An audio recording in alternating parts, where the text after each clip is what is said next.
because she has court for a stupid child abuse case that she didn't even do. It's all a lie! She said that every morning from about 6 o'clock in the morning until 10 to midnight at night, she would have to be locked in the chicken coop. When I went inside, I heard gunshots, and I found the boy in the back of her head. Is she gonna be okay? When a 15-year-old girl comes forward with a harrowing tale of abuse, investigators in Farmington, New Mexico are plunged into a chilling story steeped in unimaginable cruelty and neglect. As they search for evidence and interrogate the accused, the truth is exposed, sending the case spiraling toward an explosive conclusion they never saw coming. My daughter was in that house! Did you tell me to calm down? If you do not touch me again, I will put hands on you! The following is based on official police records, and most of the following footage has never been seen before. On September 16, 2024, Child Protective Services received a report from a woman named Kathy, who raised serious concerns about her 15-year-old niece, Georgia Jackson. Georgia, who is diagnosed with autism, ADHD, and fetal alcohol syndrome, broke down crying and revealed to her aunt that she'd been locked in a chicken coop for months. During a forensic interview, she disclosed even more alarming details, alleging severe abuse and neglect by her father, 58-year-old Jamie James Jackson, and his girlfriend, 36-year-old Patricia Madrid. On September 20th, 2024, Farmington police officers arrive at their home with a search warrant, determined to uncover the truth of Georgia's claims. Hello, Patricia. I'm Detective Monclova. We talked on the phone. I have a copy of the warrant for you that you can look over as well. And I will kind of brief you. You guys are good. Is there anyone else inside the house right now that we need to be aware of? I think James. Is James here? Yeah. Okay. Can you have a key to your house? Yeah. Can you open it for us? Yeah. And the dogs, are you able to... How many dogs are inside and loose? Are they friendly? No, they're not friendly. They bite. Okay. Patricia agrees to secure the dogs as a safety precaution. Little do they know, Patricia has other plans. It's a big dog right there. There's another one outside, too. Who's going to go secure the dogs? I changed all the logs and I don't remember which key goes to what. There we go. Okay, so can you get the dog? Yeah. Don't shut it all the way. No, keep the door open. Okay, then grab him, but I want the door to stay slightly open. When officers open the door, one of the very dogs she went in to secure comes rushing out. A dog that is notably much friendlier than Patricia claimed. I don't know where she went. Hey, why don't you come back out? Ma'am! We lost her, the dog. Sure. Getting dogs. We get that visual? Yeah. Did she run out? Yeah. Yeah, one day. Now, come on out. I was trying to get the leash. With Patricia now outside, officers make their way through the home, searching for James. I got stairs. You got it? Go with him. Go, I got It's short. Okay. I'm good at short. I'm good at short. There's a longer room back behind that cabinet. We're going to clear back here. I don't like the way she was doing that. That was a stall. Yeah. And the whole dog thing, her one job was to get the dog, and she walked right past it to come in the house. Huh? Did we announce? Not yet. Farmington Police, we have a search warrant. James, if you're in here, you need to make yourself known. All right, Lily, we're going to move downstairs. Farmington Police, if you're inside, make yourself known. Farmington Police. I got short bathroom. Okay. Nothing. I got another door in the bathroom. Let me check this room. Farmington Police. Farmington Police. Nothing. In addition to Georgia, 2 other children live in the home, including James's son, 19-year-old Jonathan, and Patricia's daughter, 15-year-old Giselle. They clear the home and find no one inside, but things will soon take an unexpected turn. Meanwhile, Patricia begins to complain about sudden stomach pains. Good? Oh, no. You don't know? You need an ambulance? You don't know? I just got a sharp pain right here. Where are you supposed to go after this? What did she tell you? I think to the police station. Yeah. Maybe a little nervous about that, or? I don't know. I went to a potluck this morning, and I don't know if it's from that or what, but or it could be from the heat. As a precaution, paramedics are called to evaluate Patricia. Meanwhile, as police prepare to search for evidence in the home, a keen-eyed officer sees something concerning near the back of the house. So somebody peeking out the window there, but it should be all cleared. That's gonna be James. Hey, guys, he might be down here under. Well, you know, I said I thought this room. He peeked out that other one to the left. Down here, straight ahead. Yep. Right there. No, he peeked out of that one.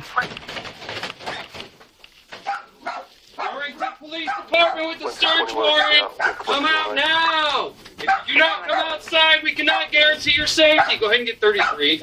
This is Farmington Police with a search warrant. We need you to come outside now. Nope. This is the only way in, I think. And I don't know about that door because I think that's a separate one, too. Your hands up, open and empty. Step out to your right. Step over here to your left. Get down on your knees. Get down on your knees. Go to the ground now. Put your hands behind your back.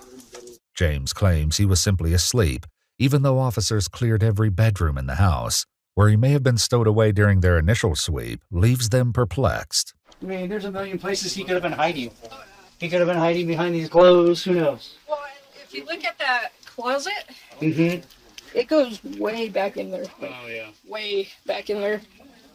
And then there's like a little awkward door right here inside the bathroom, and I wonder then if he's going to just try to run. You know where he could have been hiding? We checked You this. checked under that? Yeah. Because we lifted this up. I lifted this up and I checked all this. And then I checked this. I swept this. Doesn't go anywhere. I don't know where he was hiding. This place is, I said it's like Harry Potter. Like, it seems like it's small, but then you get in it and it just keeps going. So she comes in, she comes outside, she definitely told him to hide. So when she disappears and the dog comes out that she was supposed to take, and she's in there for a minute, and me and you were getting like nervous, she did something. And I think we're good. I think we're good for him for resisting obstructing because we gave several announcements. Outside, officers discussed the allegations and their suspicions regarding James. She's claiming that little girl's got some mental issues and she's making all this up. And I don't know. The guy's hiding like that. And you got cameras literally all over your house. Don't have cameras all over your house because you feel safe inside. it's one thing to have them all over outside, but inside? Yeah, like all over inside your home. That's something different. I get maybe a common living area. I see people do that, but like The bedrooms. bedrooms and everything. That means you're trying to hide something. As paramedics evaluate Patricia, Detective Monclova tells the officers what they should be looking for as they search the home. Any locks, guns, chains. things that can be used to lock people up, or things that can be used to hit or... Yeah. Just make sure when you're in there, get good pictures of like the chicken coop, for sure. Like the surrounding, get the backyard really good. Yeah. Once you get there. It's a big chicken too. Mm-hmm. So... And see if there's any human feces around. Because she said they wouldn't let her go to the restroom or anything. So. Yeah, if it's in a chicken coop, it's obviously going to be pretty distinct. Yeah. Okay. So, sweet, thank you. Paramedics offer to take Patricia to the hospital for an evaluation, but she declines. Meanwhile, police finally draw a conclusion about where they believe James may have been hiding. I think we have enough for resisting arrest on him. He was hiding in the futon. Was he hiding in there? Yeah, we gave commands in every room we went in. Farmington police come out now with their hands up. The room he came out of was connected to every room we searched. Can you say for sure he was under that? There's no way he was in any other room. Where? And I talked to the two that searched that room, and they said they didn't check where the futon like stores in. The bed was out. It said he picked it up and he basically saw the foot end of the futon, but he didn't look at where the futon stores in. There's a water bottle in there. A determination is made to place James under arrest. Okay, sir. Go ahead and put your hands behind your back. You're being placed under arrest for resisting arrest, all right? Resisting. Just general resisting. Patricia and James are both taken to the police station while the search for evidence continues at their house. However, Patricia's interview gets off to a slow start. Are you feeling better at all? No. Do you need water? I feel like I should have went to the hospital. Okay. That's why I want to make a phone call and leave. Okay. Are you not feeling well enough to talk to me? My head, I think it's because my blood pressure's high. My head really hurts. I'm still having that pain. Despite her complaints, Patricia agrees to questioning after the detective expresses the importance of clearing up the allegations against her. James also agrees to answer questions, and both are read their Miranda rights. During their interviews, Detective Monclova will present multiple allegations and attempt to get their side of the story. However, their accounts will quickly unravel when weighed against the chilling evidence found in the home and on their cell phones. Real quick, what I want to start out is, I guess, how long have you and Patricia been together? 10 years. 10 years, okay. George has always had some sort of a, I don't know, grudge. Ever since me and Patricia got together, since her mom passed away. And when did her mom pass away? A little over 10 years ago. James and I met a few months after her mom died. But when I met James, he said my wife died. Mm-hmm. But he never told me when.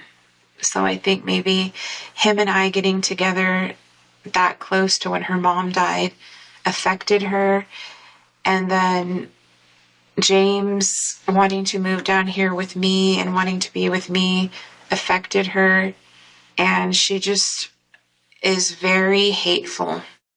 It's like she wants to punish James and I. Both James and Patricia made claims about Georgia's behavior, with James describing Georgia as a handful. So explain how she's a handful, yes. What do you mean by that? Well, like we tried having her share a room with her brother. Mm-hmm. She was stealing stuff, breaking stuff. Then we tried in Giselle's room. She was doing the same thing. So we put her downstairs in the kitchenette. But every once in a while, we catch her down there digging. And so we have to say, Georgia, this is not your stuff. Stay out of it. Mm-hmm. You know, and she'll get aggravated when she gets caught, try not to admit it. And we're like, we see you doing it. She would get violent with my daughter. Like when they were playing Barbie, she would like hit her and tell her, you better do it like this. And she was writing things to my daughter while she was in school, like, I hate you, I hope you die. She looks like this frail, innocent person, but she's not. Patricia adds that Georgia's lack of hygiene was a major issue, which they addressed with a psychologist named Priscilla, who was supposedly helping her with a bathing and restroom schedule. So the allegations that were brought up was she said that she is only allowed to use the restroom at certain times. Mm-hmm. Okay. And that if she wants to use the restroom outside of those times, she has to get permission from both you and James in order to either shower or use the restroom. Is that accurate or? No, we were just told, well, see, it goes back to Priscilla. Mm-hmm.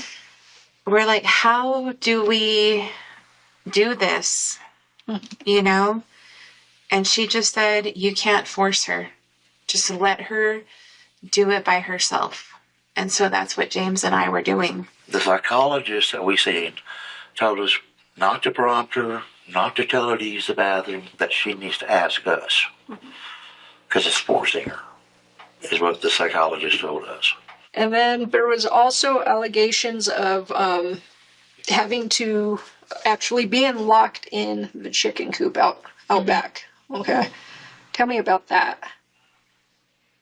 She said that every morning from about 6 o'clock in the morning until 10 to midnight at night, she would have to be locked in the chicken coop.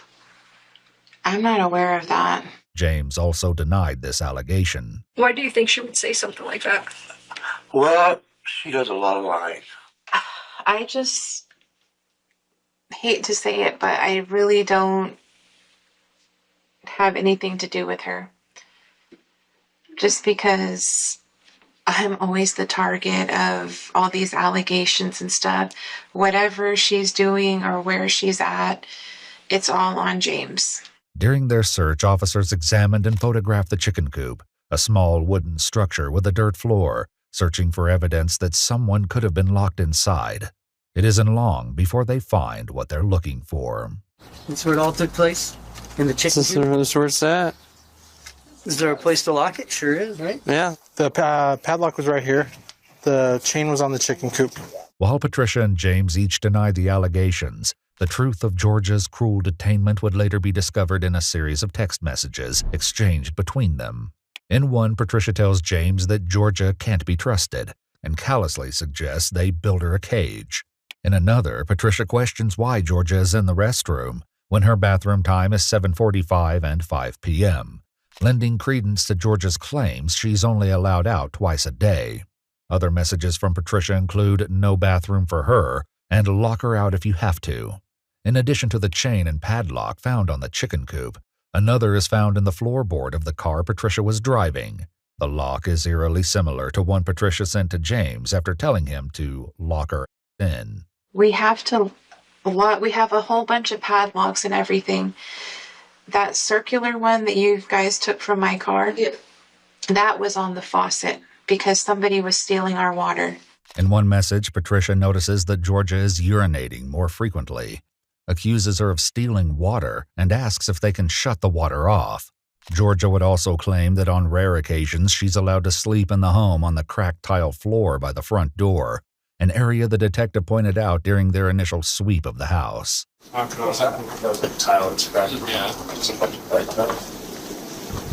this is where she says she sleeps. Every night? Yeah, that whenever she gets to come back into the house, she has to come here and sleep right here.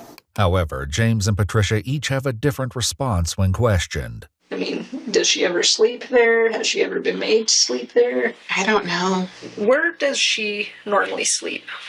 Down in the kitchenette. Okay. On the honeybed. Okay.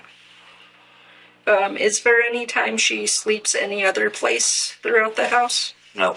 In addition to confinement in a chicken coop, barred from using the restroom except for twice a day, and sleeping on a cracked tile floor, Georgia claims she was routinely subjected to cruel and inhumane punishments. Who usually issues discipline to the kids? Mainly Patricia. Okay. I mean, every once in a while I'll say, well, you need to clean your room or do this or that, but that's about it. And whenever the kids, both your daughter and the two other kids, get in trouble, what kind of discipline is issued? Mainly I talk to them and I tell them, you know, you did this, you can't do that, and that's it for my daughter. And Jonathan, he's an adult, so we can't stay or do anything. Okay. What about with Georgia? Georgia, mainly James is the one who talks to her and tells her to sit in the corner. Any other discipline? No. Okay. I mainly just leave his kids alone. However, the text messages tell a different story. One routine punishment included sensory deprivation, where she would be made to stand still with a blindfold and earmuffs to block out all light and sounds for hours on end.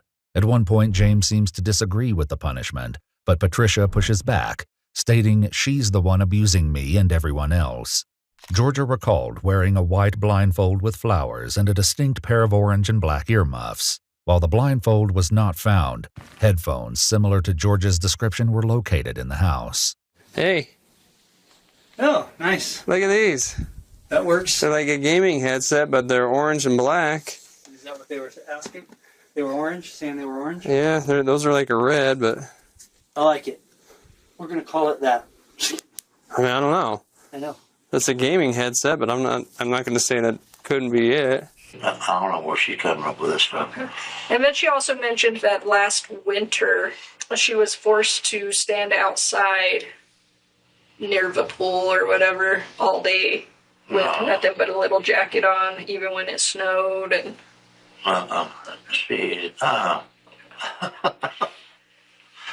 what do you think about the allegations? Like, what's crossing your mind right now? What comes to mind? This stuff. that she's told lies before. Several. Georgia also showed investigators 2 scars on her wrist and forearm, which she says were caused by beatings with a studded belt wrapped in baling wire, an object not recovered during the search. She believes it was discarded after it snapped in half during its final use. What about a belt? She mentioned that there was a belt that was used on her. I don't know. I have belts, but they don't fit me anymore. And James, all I know that he has is just that rope belt that he wears. Okay, so there was also an allegation of, I guess, you and Patricia were kind of arguing or whatever, and it had to do with Georgia because Patricia was getting on Georgia about something. She said this was taking place inside the house. You got upset, grabbed a gun, and placed it against her head. No. No way. That's crazy. So that was another thing, just being told that.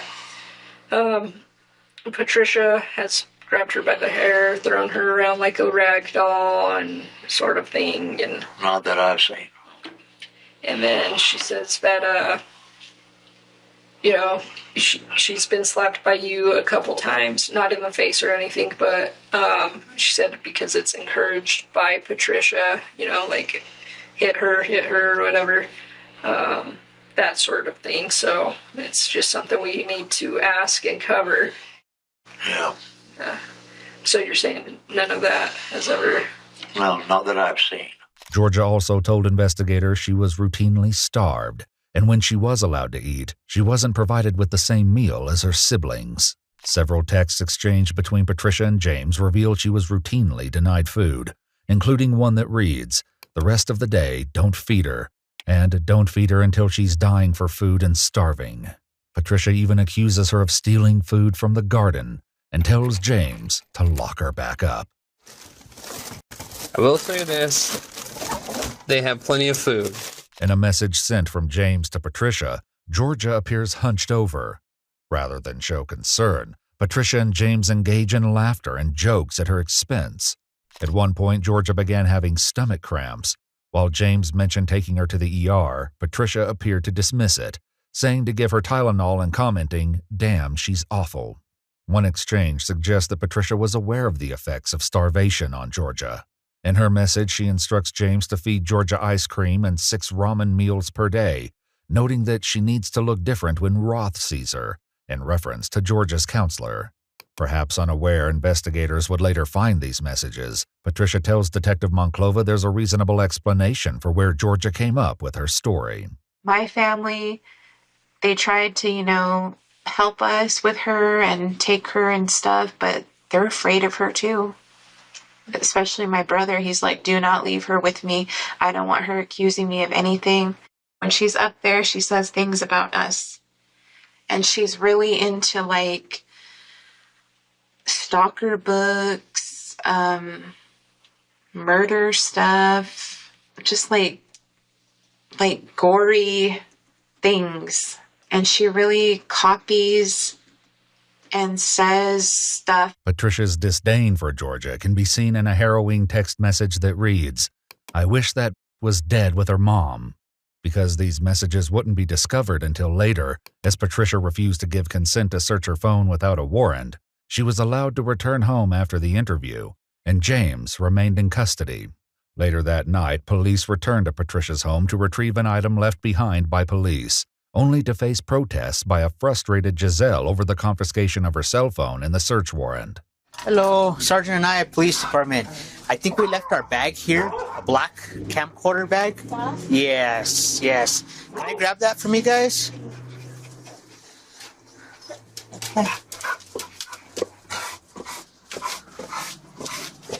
Perfect. Thank you so much. Is there any update on my phone? Okay, go ahead, step. I can't hear you with the dogs. I really need my phone for the medical. Yeah. I really need it. Okay. And it's unfortunately, when there's a crime like this that's alleged, right? We can see those, right? Yeah. And it's to call your doctor? Yeah, Is that what it is? I have to update her. Okay. On if I'm gonna have. She has to know if I have my allergy attack, if I need a refill on my EpiPen, and everything. Okay. It's for my allergies. I have severe allergies to everything, basically. Okay. Let me see if that's even possible. I can't guarantee it because it's not just us saying yes, we're going to do this, right? It's because like we're talking to your mom. Your mom said that she wanted us to get a search warrant because she wanted to talk to her attorney about dumping the phone. So with her. But she didn't say anything to me like that. Yeah. Because your mom's a suspect, right? But she just took my phone and said, "What's the password?" Mm-hmm. Okay. And that doesn't feel right. Yeah. I feel like she, just because I'm a child, she used that against me. If we can, I have to use it for school too. Yeah. I understand. I understand where you're coming, but that's the problem with these types of situations, these crimes. One of these situations. Yeah. My dad's ex-wife abused me, and this whole system failed me. Yeah. And I'm then sorry. you have her, who's a liar, who lies about everything. And see, and that's the thing. You guys are here And that's the thing is we have to. It's not. You guys failed me. I'm an actual victim of child abuse from my dad's ex-wife, and you guys just let her go to Colorado scot-free. Well, I'm sorry. I can't answer for that case, right? I wasn't on that case. When Patricia joins the two outside, the sergeant attempts to offer a solution for returning Giselle's phone more quickly. Me, if I was in your shoes, I would want a thorough investigation, right? Because if nothing's happening, to me, that would be proof. Hey, it's a lie, right? A thorough investigation, but what I'm saying is, I need my phone for my medical condition. No, I completely understand. I completely understand. We don't want a thorough. I'm saying that I need it for my medical. And part of that thorough investigation is getting into the cell phones, right? Yeah.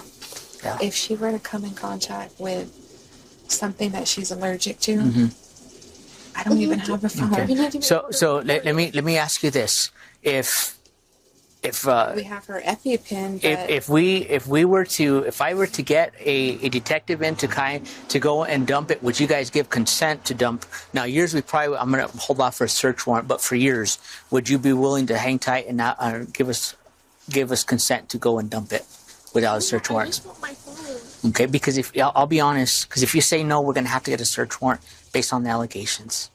I mean, I don't know. It's just there's a history. This has been going on. The girl has been lying. What I would tell you is file a complaint with the city, and that way the internal affairs can. We have to go somewhere. Now you can't stay here. Yeah. Why? Because it's completely trashed, and you guys are probably gonna come back, want to look more, and we can't be here. I mean, I'm a victim. I have not had a day of rest. I had school today and the search warrant, and I couldn't go to school today. Yeah. We're just such victims. Yeah. And even Georgia, we couldn't even leave our stuff out because she would steal it or break it. Well, and I don't know. That's what we're trying to figure this out. Ultimately, Patricia chose not to give consent for the dump of Giselle's cell phone or her own. What they later found ultimately revealed the truth, but they were about to ignite an explosive chain of events that no one saw coming. 5 months later, on February 18, 2025, Patricia and James were arrested.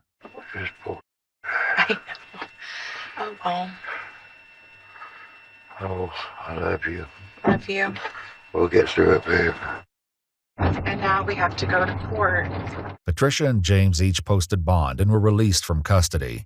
8 days after the arrest, Giselle places a frantic 911 call that changes everything.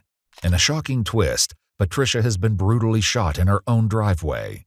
As police respond, a second caller reports seeing a suspicious subject fleeing the scene. All units, we have another caller, and there was a male that ran on foot across the road. At the time of call, last seen wearing a beige jacket on a bicycle, wearing black pants with a black backpack with black shoes. A man fitting this description would later be captured on local surveillance cameras. With an armed suspect still at large, Farmington police officers arrive and prepare for a confrontation. As they exit their vehicles, the teenager's panicked screaming can be heard from the driveway. Get my shield, somebody. Where is she? Where's your...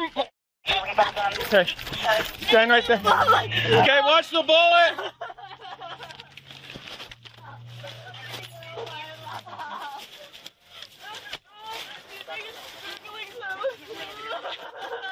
Okay, pull her back.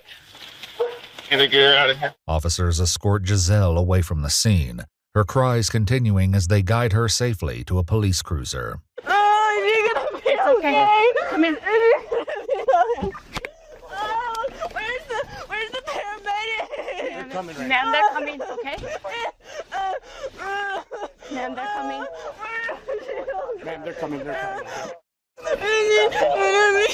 I'm just gonna check you, okay? Do you have anything on you? Oh, Anything like that? my phone's in the car. Your phone's in the car? It was on the side, but he's not. No, I was inside. I knew I should have went out with her. Seeing an entry wound. No, tons of. Okay. 4-2-17. We're out with the victim. Obvious gunshot. Lot of matter on the ground. But we need to get medics here. Scene is semi-secure. Okay. Okay, we can't help her. So let's go and step back. Officers note that Patricia has multiple gunshot wounds, including to her head. With paramedics on the way, other officers attempt to get critical information from Giselle. Is somebody actually going? Are you going to let her die? Ma'am, they're coming. You gotta give them some time to come because they're coming from other ways, okay? So right now it's very important for you to give us some information, okay? Oh, she was. We both got ready this morning because she has court for a stupid child abuse case that she didn't even do. It's all a lie. Okay, ma'am. And she had to go to court at 8:30. And I told her I have an appointment at 10 with my counselor. And I told her I would go with her. Okay. And I told her, be careful. But then I decided I don't know if I should go because I didn't know if you guys were going to me out for sitting in the parking lot. No, you're okay. So I said I'd stay. And then when I went inside, I heard gunshots. And I came outside. She was laying on the ground. And I found the bullet in the back of her head. Do you have any idea what it could have been? No, I don't know. There's so many sick people. Ma'am. I've been attacked too because of this stupid child case that you guys released a press release about. I'm a minor. I was walking outside, getting in my car, and people were throwing rocks at me, cussing at me, attacking me. I apologize for that, okay? Let's stay focused on this right now because we need a lot of information from you. Well, I don't know. There's so many sick people in this Is there neighborhood. anybody in the house right now? Yes, my stepbrother. I don't know if he's still there or if he's asleep or what. 18. 18. Multiple officers remain positioned near the house, where Jonathan is still believed to be inside. Do you know if you have any cameras outside the house? Yeah, you guys took it for the stupid child abuse case, and now we have nothing. There's no cameras at all? No. Okay, ma'am. Paramedics arrive and quickly load Patricia into the back of an ambulance, a scene which leaves Giselle inconsolable. Is she getting loaded up? Hey, ma'am, I just need 18? Ma'am, I need you to stay over here, please. We're taking off right now. I need to go with her. Ma'am, like I told you, it's very important for you to be talking to our detective right Well, now. where are they? Give us them a little bit. They can't just appear right now. Give them a little bit, okay? And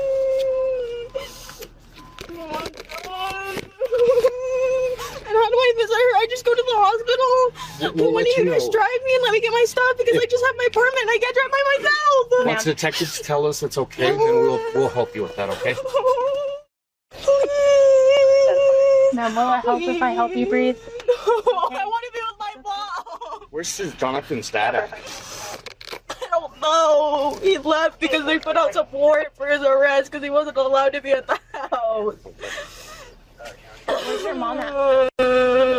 My mom? Yeah. Shot in the head going to the hospital. At the time of the shooting, James was unaccounted for. However, he was scheduled to appear in court at 8:30 a.m. along with Patricia. At this time, police were uncertain if James was a suspect or potentially the next target. Authorities were concerned due to numerous comments written in response to a press release about James and Patricia's arrest, noting it was clear the community was displeased by the allegations and the fact that the two defendants had been released. Giselle begins to float many theories for who may be responsible for shooting her mother, beginning with James's son, Jonathan. He has a very violent past. He used to pull butcher knives on us. Okay. And he attacked my mom. He attacked me. Do you know when this was? Do you know when he attacked you guys? like, I think it was September. September of last year? Okay. And can you tell me why you think it could have been him? Because he's threatened to kill my mom and me. He has threatened to kill your mom? Yeah, and he doesn't like me or my mom. And me and my mom are trying to, or it could be her boyfriend, James. James Jackson. James Jackson? Yeah, I don't think it would be him though, but my mom is trying to leave him. We're trying to get out of this house. We're trying to be separated from him and leave. Police cleared the home, placing 19-year-old Jonathan in custody. Farmington Police, let me see your hands. Hands. Please come out. Come on out. We need to talk to you. Come on. Somebody's been shot in your yard, so come on outside. Are you the only one inside? Somebody was murdered in your yard, and we'll detain you right now. Jonathan was taken to the police station, where he told investigators he'd been asleep when he heard loud bangs that sounded like gunshots. After questioning, he was released. Patricia was transported to the San Juan Regional Medical Center, but succumbed to her injuries before her arrival. Police searched for James, who was captured on license plate readers arriving at the courthouse at 8:11 a.m., eliminating him as a suspect in Patricia's shooting. However, he was taken into custody upon arrival due to an active warrant for failure to comply issued by magistrate court. Giselle was taken to the police station, where she spoke about mounting public backlash over the abuse allegations. So you said a child abuse case, so who's the victim in that? Georgia Jackson, mom's boyfriend's daughter, which is all a freaking lie. And it's all over the news. I'm surprised you two don't know about it. It's all over the news. Daily Mail covered it. You guys released a press release about it. I've gotten death threats. I've had to turn off my Facebook, my Instagram. People have been sending me death threats. People have been throwing rocks at me. People have been driving by saying that they're going to kill me. This one guy drove by with a gun. And he pointed it at me. And then prior to this, my mom and I got attacked going to our house. We were going in through the bottom gate, and someone came up and attacked us, and I got the guy off my mom, and I said, I'm going to call the police, and that's what he ran off. After the Farmington Police Department announced the arrests of James and Patricia on Facebook, public comments quickly turned hostile, with users posting, "Now put those people down, may they rot in hell, and get 2 ropes." My house address is everywhere. People know where I live. People stop at the stop sign and just sit there and stare. People drive across the street in that empty house and park there and stare at me out, cuss me out, tell me to die, point guns at me, throw rocks at me. It's just been awful. And no one seems to care. I'm a minor too, and that's my mother, and no one seems to care. All they care about is some victim who isn't even a victim. By this point, their strongest lead was the men spotted leaving the scene on a bicycle wearing a backpack. As the Farmington SWAT team performs a grid search on the neighborhood, they find a young man with a similar backpack and stop him in his tracks. Hey, we just want to talk to you, okay? Yeah. You kind of match a description of a guy that we're looking for, okay? We're doing good. Do you live close to here? Me, no. No? Okay. Where are you coming from? There's a bottle of fire, that's why it's probably weird. Huh? No. Where are you coming from, man? I saw one of my friends in here. Okay. We don't care about the alcohol, okay? Do you have any weapons on you? No. Nothing like that? No. Backpack? Okay. No, you can check it. I don't know what's going on. Can we check your backpack? Okay. Yes, go ahead. I don't know what's going on. We're looking for So here's what's going on, man. We had a call about a shooting, okay? And the last thing that we were told was that there's an 18-year-old, give or take, male, walking around with a backpack on. Dark clothing.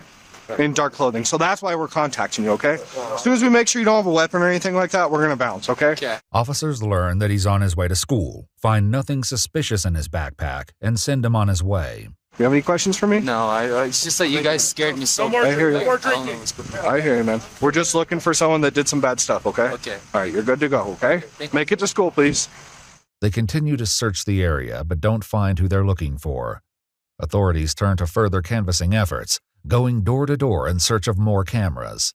They finally locate surveillance video of the suspect loading the bike into an older model blue pickup, which detectives immediately recognize. The truck belongs to Patricia's ex-husband, Mark Sandoval. 5 days before Patricia's murder, Mark contacted investigators about the child abuse case, believing Giselle was a victim. On the day of the murder, Mark was briefly questioned about his alibi, allowed investigators to download his phone data, and was released. But with new evidence now directly linking him to the crime, Mark has become a suspect. Investigators secure a search warrant for his home and devise a plan to bring him back to the station while they carry it out. We are here at the office, and we'd like to try to figure out a situation for Giselle. Would you be available to come down to the office so we can try to figure this out? So is Giselle there, or no? Yes, it's just going to be us. Yes, what's going on? Yeah, it's just going to be us, so that way we can come up with a plan to give to CYFD. So that way, once usually when we deal with CYFD, they said, "Well, have you talked with them? Have you come up with a plan?" I want to get ahead of the game before we do that. Mark agrees and arrives shortly after. But tensions quickly rise when he learns the real reason they brought him here. When's the last time you actually talked to Giselle? Was the day her mom got arrested. So that was what, like last week sometime, right? Yeah, I was in rehab. And you have a home that's good for the kid? Well, I'm staying at my mom's right now, but there's no alcohol, there's nothing there. She's a retired teacher. Okay. Yeah, I mean, it's just, I'm just worried, like, I'm not trying to rip Giselle out of it. I know she's going through a lot right now. But, like, I mean, I just want her to get in some therapy or something, some counseling. The sergeant excuses himself, saying he'll be right back. Mark waits patiently, but it isn't the sergeant who returns. Hey, man. I'm Detective Delaney, Farmington Police. One thing we did not do yesterday, I guess Detective Montano he's not here today, but it's called the DNA swab. I'm not doing anything involving that stuff right now. I was told to come in and talk about my daughter's stuff. Okay. And that's it. I don't know why I need to give a swab test. Okay, and this is something that we do. It wasn't as a process. So now, if I'm under arrest, then put me under arrest. You can give me a swab test. You are not under arrest. Well, then I don't need to volunteer for nothing. I came up to talk to, so I don't know why everybody's coming in. Like, you guys just bombarded me in here for some reason. So you don't want to talk to us? No, I don't. I want to talk about where my daughter's going with the other officer who came in. Okay. I was never told to come and talk to you guys. I need you to hand me your cell phone because we're going to seize that. Do you have a warrant? We're not going to search it without a warrant. I said contact that was not nothing. Why are you seizing it? Please hand me the phone. Why are you seizing it? Because we're doing an investigation. Well, I have not got nothing. It's part of the investigation. Well, then why wasn't I told this yesterday? We have obtained more information from history. You don't want to talk to us, which is your right, but we need the phone. Can I see the other person who was in here before you guys? Because this is why I didn't come up here to be bombarded. Yeah, we can get the sergeant, but we're going to take your phone. Well, let me talk to somebody or get a lawyer in here right now, because I'm not giving nothing up. I'm not talking to nobody until I get a lawyer in here, and that's fine. The sergeant steps back in to explain, but Mark's frustration is already boiling over, and it's about to reach an explosive breaking point. I'm going to be 100% honest with you. That's fine. Okay. And I'll be 100 honest with you. Okay. This is the thing. Okay, first of all, thanks for coming and talking to me about Giselle, right? The thing is right now is SWAT team is hitting your house, okay? Your mom's on her way over here. We're going to be talking to her. We are in the process of a homicide investigation. That's fine. Okay? Yeah, I know. So as of right now, you're not free to leave because we're getting a search warrant for your phone and for your DNA standards, okay? What? For your DNA standards. That's fine. Like I said, you guys got to give me a warrant. I did what I did yesterday. Well, I'm not going to go any further. I know, and I'm not going any further either because this is bullshit. You guys come up here, tell me, talk to my daughter, and then now I'm being arrested. Okay. Well, you can arrest me or get a warrant because that's what it's going to do. You're being detained, not arrested right now. Well, exactly, and I'm not giving you anything because I'm being detained. I don't have to give you my property. Okay. No, you don't have to. But exactly. Once there's a warrant, yes, that's fine. And you guys can show me the warrant, and then I will. So this is the next thing, okay? I know the phone's in your pocket, okay? Yeah. If you pull it out and manipulate it, that's another charge, and we will. Did I pull it out? No, I haven't. No, have I touched it? No. I'll put it right here in front of me. It doesn't matter. But I'm not giving you my phone. That's right. You can keep it in your pocket. That's fine. But you just can't put your hands in your pocket. And then one of us is going to have to stay with you. You guys can stay in here all you want. I don't care. Okay. Police would later begin their search at Mark's house, which he shares with his mother and older brother, Matthew. They begin with the blue Chevrolet truck, earlier seen on surveillance cameras. Oh, I got all sorts of bullets for 22. Oh, I got more different. I got bandolier with all sorts of different calibers in it. Okay. Where did you find What was that at? In the back seat. So he's got like 22 long rifle, 45 Colt, and then 7.62. All in this bandolier. However, none of the bullets matched the .380 casings found at the scene of Patricia's murder. They moved their search into the house, where they'll make more than one intriguing discovery. He's got the filings for Patricia's stuff in here. For the recent stuff. So what is this? This is a order sending conditions of release with her address. He's got a case filing conditions of release for Jamie Jackson. Officials are already aware that the release of Patricia and James from custody 1 week ago drew widespread public criticism, and Mark's own admissions in the interrogation room show he shares the same frustration. Kid who got beat and tortured and you guys didn't do. A kid tortured in a chicken coop. Really? Let's let him out. That's not on us. I know, but it's the system. It is the system, right? But that's not on us. I know. The investigator that investigated that crime did a good job. I know. I was talking to him right now, and you guys came in and up.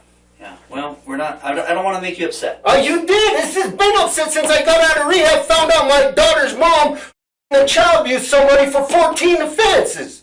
My daughter was in that house. Did you tell me to calm down? I'm not trying to tell you to calm down. Just. The detective informs Mark they need to do a routine pat-down, but things only further escalate. My concern is this crime involves a gun, okay? No one searched you coming in here. I'm going to pat you down. Oh, no, you're not going to pat me down. I don't have a gun on me. You're not going to pat me down. For my safety and For my safety, you can tell I don't got a gun. I can't tell. I'll wear my Lisa, I'll drop my drawers for you. You're not patting me down. So we can do this another way. Then get a warrant. Because at this point... Yes, I'm going to make it hard. I got nothing on me but my cell phone, my wallet, and a vape. Okay, well, I need to verify that. I'll pull it out for you. So, this is going to happen two ways. Either you then get a warrant. You can either stand up get and a let warrant. the cat search you, get a or warrant. we're going to have to put hands on you. Why? For what? I didn't do nothing. You're not cooperating. Yes, I am. I came up. I'm not. You said I'm being detained. I don't have to give you nothing. I don't have. You guys let me in the door. You don't have the right to search me.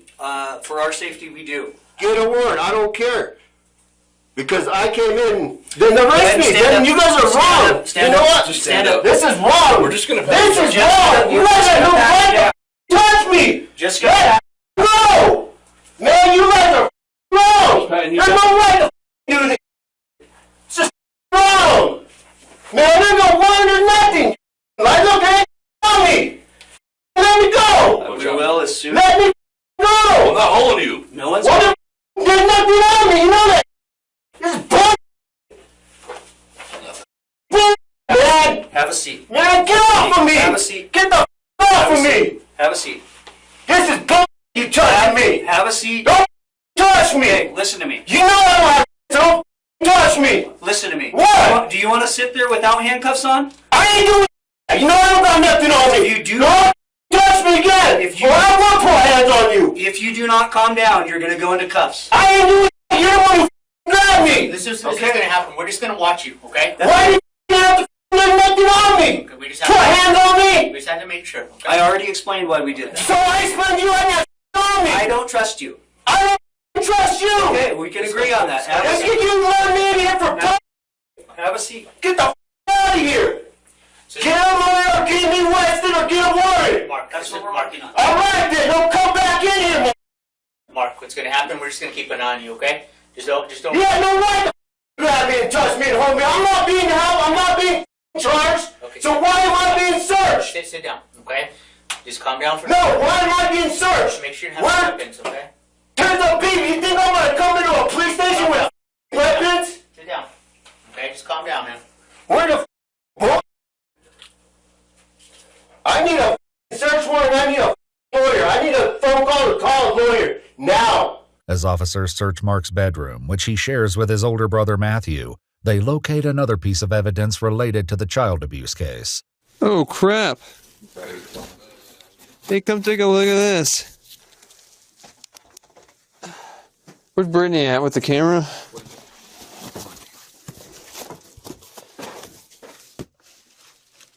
Whose house is that? Nice. It's Jamie's house. It says exhibit for restraining orders. The box contains photos taken by police during the child abuse investigation. Although both Mark and Matthew were prohibited from owning firearms due to their felony records, multiple guns are found in the bedroom, including a rifle under one of the beds and a small caliber revolver in a drawer. However, neither matches the gun used to shoot Patricia. Can I smoke in here? No, sir. What happens if I do? You gonna take me out to smoke? I can clarify with the I'm not being detained. I'm just being detained. I need to smoke a cigarette. You're gonna hold me in here, it should be a smoking room, or take me out to smoke a cigarette. I mean, why are you guys holding my rights against me? You're not arresting me, so why can't I go out and smoke, or I'm gonna smoke in here? We can't smoke in the building. Well, I'm gonna smoke in the building. You're not. Oh, yeah, I am. No. Or what's gonna happen? What's gonna happen if I smoke in the building? Any vape in here? Okay, are we taking it? You can't take it. Okay, listen, so we don't You want to take it from me? Listen, he can't put his hands in his pocket. We don't want to take it, okay? But you can't smoke in here. And we're not going to take you outside. So just deal. So then can I get my mother phone call? The supervisor's working on it. I already told you. He's already aware of it. Okay. Well, can I talk to the supervisor? He's all the way in the other room. Well, go get him. I'm not gonna leave. Well, you got 3 others and you got Big Boy there. Somebody go get the supervisor. Okay. I got questions to know what's going on. Obviously, your supervisor knows, so can I talk to your supervisor? Now. In a little bit. Can you go get him? No. Will you go get him? Mr. No Talker, will you go get him?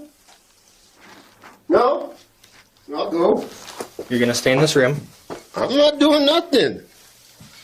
Okay, sir. We're trying to work with you. Hey, Okay. sir, I'm Sergeant Olson, Farmington Police Department. You're the sergeant? I'm one of Can I make a phone call? No, you cannot. Why not? You're being detained right now. For what?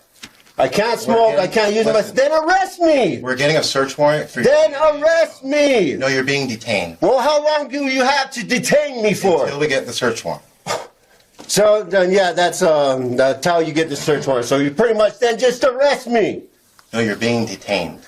Well, be detained. Why can't I make a phone call? You're violating my rights. You don't have a right to a lawyer right now because we're not... Oh, then why am I doing here then? What the am I doing here if I don't have a right to a lawyer? Why am I here? You're being detained. For no reason. I gave you the... You guys both and lied to me, said to come up here to talk about my daughter, Sir, and now this bull you guys pull. This is the first... Who the is lying here? I have not talked to you. Who is lying? While executing the search warrant at Mark's house, investigators looked for receipts indicating a .380 firearm purchase.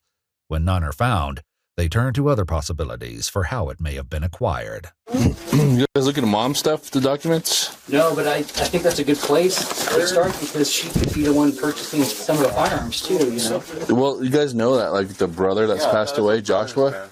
He had that. He died. He had a .380 that he bought in Colorado. Yeah. Though it's possible the gun could have belonged to Mark's late brother, it wasn't located anywhere in the house. In the interrogation room, Mark continues to pace, visibly shaking as he waits for the search warrant, which detectives warn could take up to 2 hours. There's my DNA. You can have it. Like I told them, they should. I'm not worried about DA. I'm worried about rights. Why'd you tell me you bring my daughter and use my daughter to get me up here? You could have just said come up here. Why did they do that? That's wrong. We're not talking anymore about that, okay? Well, it happened, man. I'll use my daughter. Can I use the restroom? I know there's one right there. Yeah. We'll just have to leave the door cracked. I don't give a. You can stand in there and watch me piss. You can hold my all you want. What'd you say, Sarge? Wide open with you in it. Yeah. No washing your hands. Why? Because I said so. No washing your hands. I'm not really doing. I'll wash wash my hands. What the? I can't wash my hands? No. Why? Because I told you so. Why? Give me a We're reason. applying for a search warrant. So you're applying. Okay. Yes. Until then. Okay. They're washed. Okay. Go back in the room. Thank you. Yeah, you're welcome. Anything else, Master? Go back in the room. Finally, a search warrant is obtained with a judge's signature, a copy of which is given to Mark. I'm not, I got a copy. I want an original document. That's what you guys give out, original document. I don't want, this could be forged. I don't know. Okay, what Just how you guys got me to come up here with my daughter. Mark, This is bull. if we give you the original and rip it, then what? I'll wipe my with it, then what? See, that's my point. I'm Detective Birch. Can you put your other hand behind your back, please? Don't tense up. Man, don't twist it. God damn. Keep her calm. You're a piece of. We're just doing this. I know. So calm down. If at any point you want us to explain to you what's going on, you just let me know, okay? Oh, I've been trying that all day. I just try to explain to you and you start screaming. Yeah, because you're well armed. When you're done interrupting me, I'm happy to explain to you what's going to happen. We've already explained this. Stand right here. Turn the other way. Turn around. Which way? Face this way, man. Well, there's like 5 different ways. They'll be in here in just a minute to do the DNA. In accordance with the warrant, a technician takes multiple photographs, performs a gunshot residue test, and collects Mark's DNA. Sample my. What do you mean a sample? Sample my turd. Oh. I'm going to tell you everything else. The next part that we're collecting is your clothing.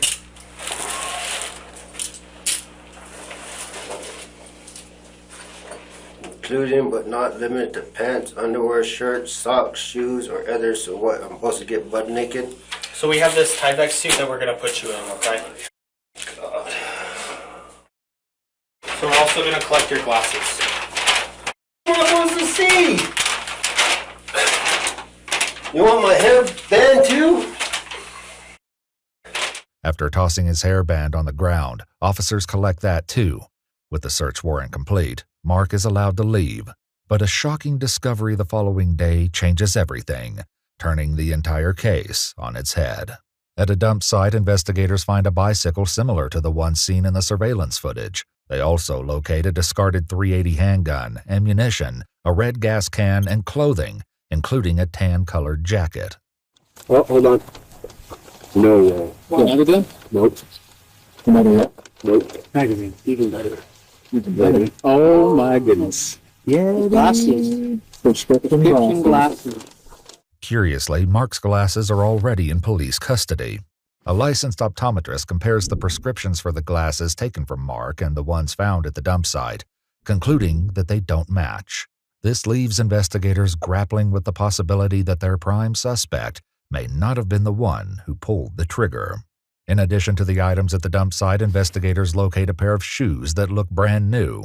An officer heads to Walmart with a photograph of the shoes on March 3rd, following a trail of clues that will soon lead to a stunning revelation. You got time? We have, yeah, it's a homicide, so as much time as we need. Alright, so I'll tell you what, let's take this picture, let's walk to the back. Okay. Let's see if we can find the shoe.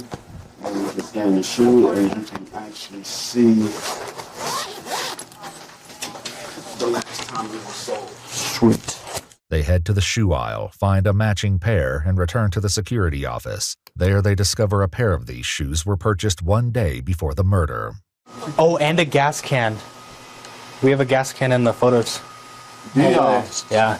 However, when they review the corresponding footage from the purchase, the man buying the items and paying with cash is not Mark, but his older brother, 40-year-old Matthew Sandoval, further identified by a distinct tattoo on his hand. On March 4th, Matthew is taken to the police station for the execution of a search warrant. They would later learn that the glasses found at the dump site were an exact match to a pair Matthew had purchased the year before. He remained silent at the police station, leaving investigators with little hope of understanding his motive. Matthew Sandoval was formally charged with first-degree murder, willful and deliberate, as well as tampering with evidence. He's being held without bail, and a trial date is set for October 20th, 2025. As of now, Mark Sandoval has not been charged with any crimes in connection to Patricia's murder. For his role in the case surrounding 15-year-old Georgia, 58-year-old Jamie James Jackson was formally charged with 14 felony counts, including 7 counts of abuse of a child not resulting in death or great bodily harm, and 7 counts of conspiracy to commit abuse of a child. He was later released under pretrial supervision. A pretrial conference is scheduled for September 15th, with a jury trial set for September 22, 2025. In March 2025, Georgia's maternal grandmother filed for custody and was granted temporary guardianship, with a final court hearing set for July 28th to decide if it will be made permanent. If you'd like to see select new videos early and help us keep uncovering case files that rarely come to light, you'll find extra footage and unseen details on our Patreon. Channel memberships here on YouTube also include early access to select new videos.